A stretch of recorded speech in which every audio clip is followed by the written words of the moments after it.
له 19 کلونو د کم عمره لوبډلو نړیوال جام سیالۍ سبا د زیمبابوې او نامیبیا په کوربتوب پیلېږي. دغه 500 ورځې سیالۍ د افغانستان په ګډون د 14 لوبډلو ترمنځ ترسره کیږي.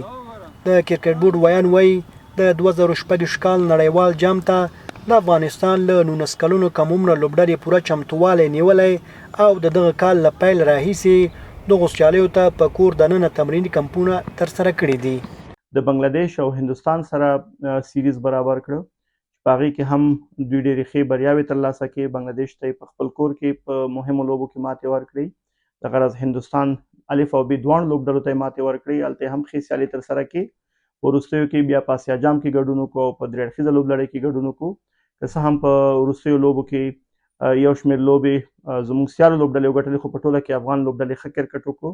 په دغو سیالیو کې افغان لوبډله د سویلي افریقا، ویسټ انډیز او تانزانیا له لوبډلو سره په یوه ګروپ کې لوبیږي.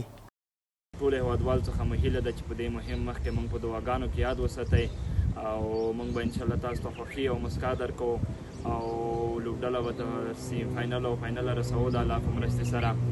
پوره ماده یو نړیوال جام لپاره د هغې لپاره موږ ډېر زیات محنت کړی، کمپونه مو کړي، میچونه، سیریزونه.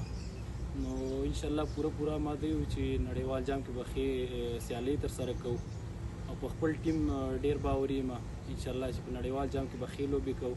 تر سیمي فاینل او فاینل به انشاءالله رسو. د یادونې وړ ده چې افغان لوبډله به په نړیوال جام کې خپله لومړۍ لوبه د جنوري په 14مه له سویلي افریقا، همداراز دویمه لوبه به د جنوري په 13مه له ویسټ انډیز او دریمه لوبه به د همدې میاشتې په 21مه له تانزانیا سره ترسره کړي. پژواک خبري اژانس د پیښو ریښتینې هنداره